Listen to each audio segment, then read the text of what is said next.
afternoon and welcome to the Ballantrae Valley News. Today I will be bringing you live reports from Malawi.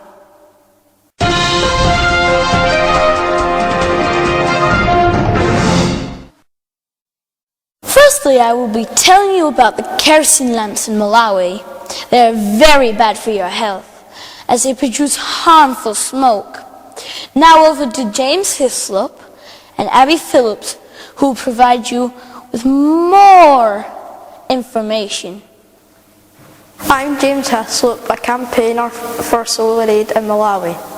Solar Aid works hard in Malawi to highlight some key issues around energy, poverty, climate change, global citizenship, solar light and sustainability.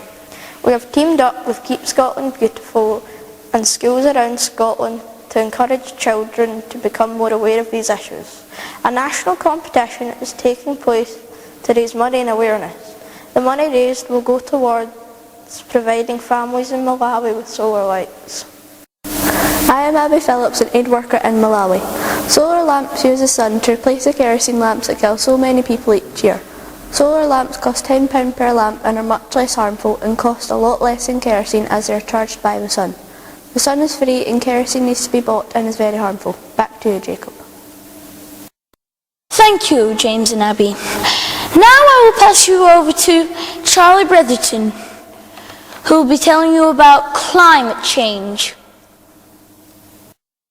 Good afternoon. Today I'll be talking about climate change. Climate change is affecting the entire world. The weather keeps on changing. Now I'll pass it over to Zach, an aid worker currently working in Malawi. Like Charlie said, places are getting warmer and there's an increase in mosquitoes and more people are dying of malaria. I will now hand you over to Kirsty, an aid worker in Malawi.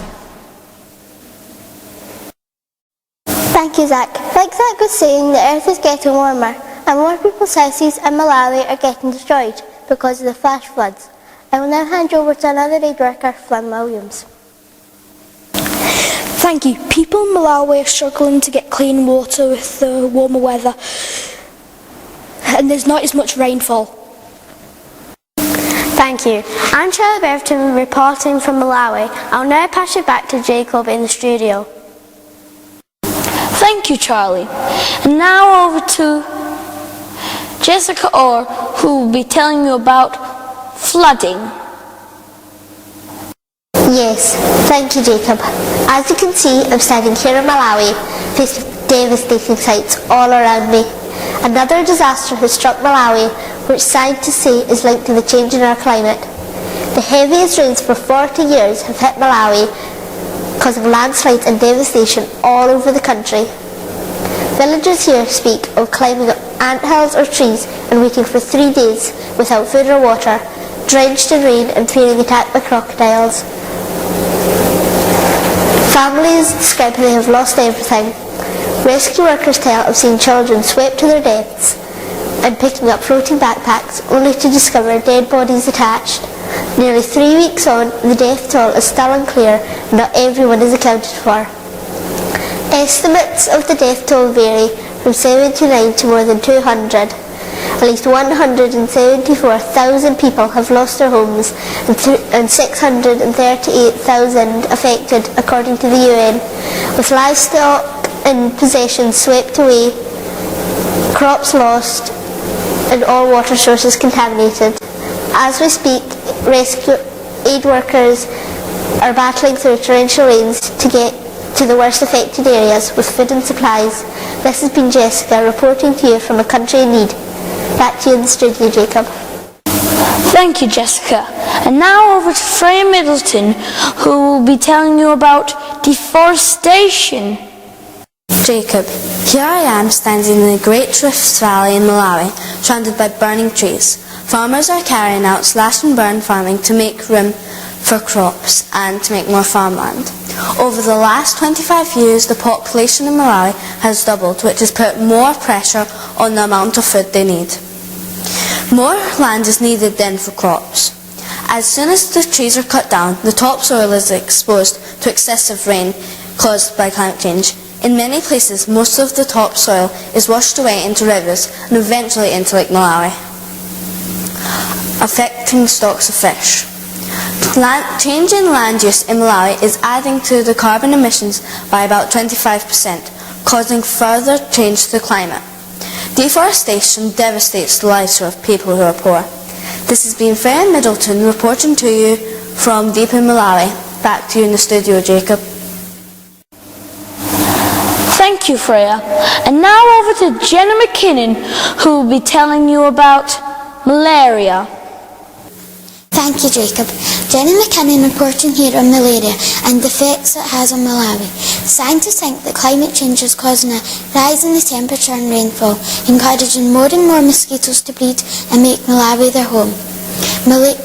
Mosquitoes cause the deadly disease of malaria, and the increase in their population has caused this to spread across the country. Malaria is spread by female mosquitoes biting from dusk till dawn, carrying tiny parasites as they suck the human blood.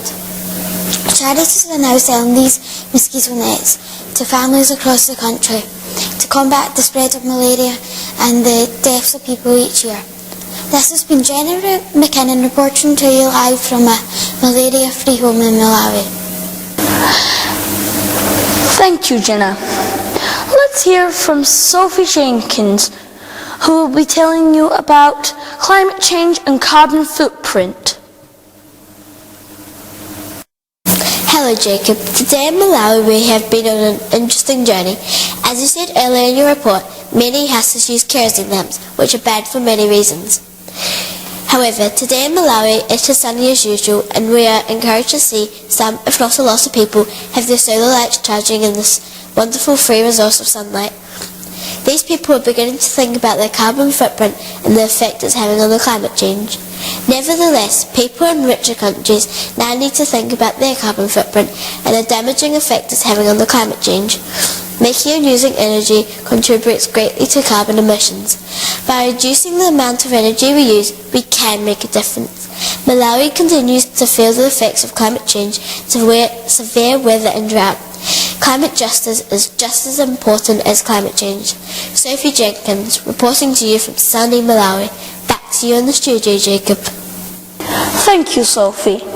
And now over to Alana, who will be doing a report from Colmonell Primary School. Good afternoon, I'm Alana, and I'm now joined with pupils from Colmonell Primary School who are currently participating in a litter pick. Now I'm going to talk to Charlotte Clark. Charlotte, why are you doing this litter pick?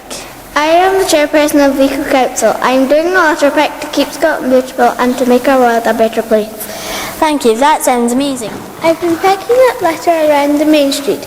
Everybody's trying their hardest to keep Scotland beautiful. It sounds like Colmonell Primary is putting a lot of work into cleaning up Scotland. Litter picking is helping the environment and the wildlife.